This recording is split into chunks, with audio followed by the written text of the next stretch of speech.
Best Buddhist story to purify the heart. There was once a young monk named Ananda who lived in a quiet monastery nestled in the mountains.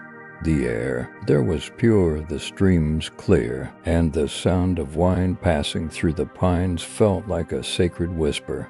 Yet inside his heart, Ananda carried a deep heaviness, an ache that he could not name. He had left his home, given up his possessions, and devoted himself to meditation and service, yet something within him remained clouded. He often sat under the Bodhi tree behind the monastery, staring into the vast emptiness of the sky, wondering why peace seemed so distant. One evening, as the sun melted into the horizon, the old abbot walked by. He saw the young monk sitting in silence and asked Ananda, "Why do you look so troubled?" The young monk bowed deeply. "Master, I came here to find peace, to purify my heart, but even after all this time, my mind is still restless and my heart feels heavy. What am I doing wrong?"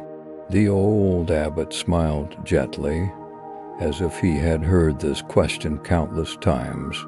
"Come," he said, "let's take a walk." They walked down to the monastery's pond, where the surface was calm and neared the setting sun. The abbot picked up a handful of salt and dropped it into a small cup of water. "Drink this," he said. Ananda sipped the water and immediately spat it out. "It's too salty, Master." Then the abbot led him to the pond. "Now, throw the same amount of salt into the pond." Ananda did as he was told. The old monk said, "Now, drink from the pond." The young monk knelt down, cupped his hands, and took a sip.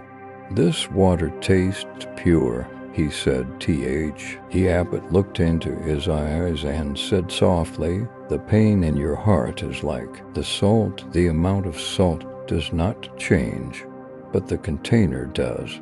When your heart is small, everything feels unbearable, but when you make your heart vast, like this pond, the bitterness loses its power."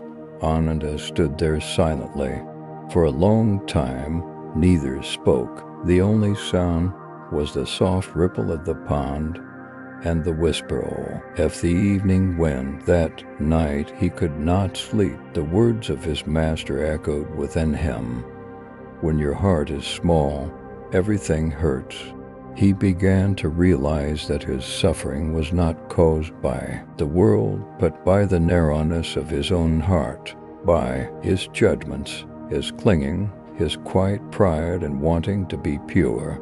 The next morning, he began to change his practice. Instead of trying to push away his pain, he started to listen to it, as if it were a small child crying within him. He began to open his heart little by little.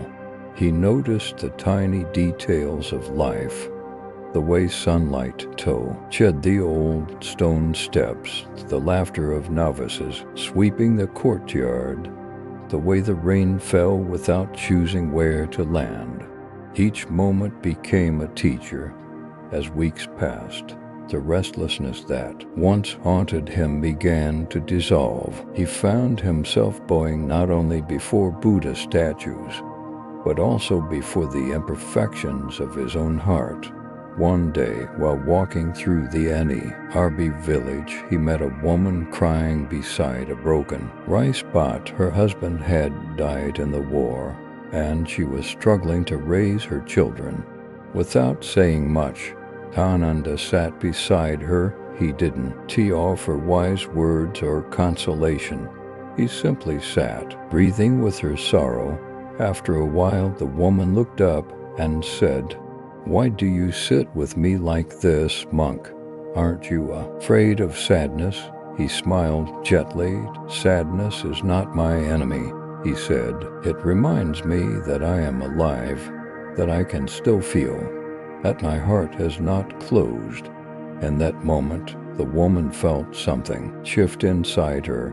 a quiet peace, like a candle relit in the darkness. From then on, Ananda became known not for his teachings or his long meditations, but for his presence wherever he went.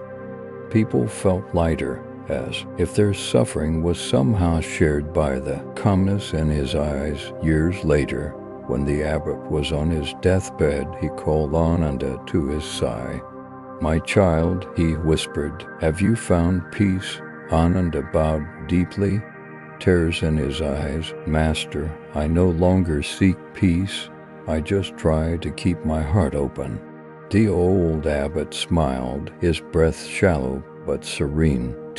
"And your heart is already pure." The meaning behind the story, purification in Buddhism, is not about removing all pain or becoming untouched by the world. It is about widening the heart until it can hold everything: joy and sorrow, loss and love, without rejection. A pure heart does not mean a perfect heart. It means a heart that is vast, open, and compassionate. Like the pond, it can hold the salt of suffering without becoming bitter. We purify not by escaping life, but by living it fully, by embracing every emotion with mindfulness, by listening deeply, and by allowing even our pain to teach us tenderness. The true miracle is not the end of suffering, but the birth of understanding within it. Reflection: next time you feel overwhelmed by pain, remember the Pan Instia D of asking, "Why am I suffering?" Ask, "How wide is my heart?" When we expand the space of our awareness, the same pain becomes lighter. Compassion grows naturally, like a lotus blooming from the mud, because in the end, purification is not a matter of cleansing the heart. It is about opening it. And when the heart opens fully, there is nothing left to purify, only love remains.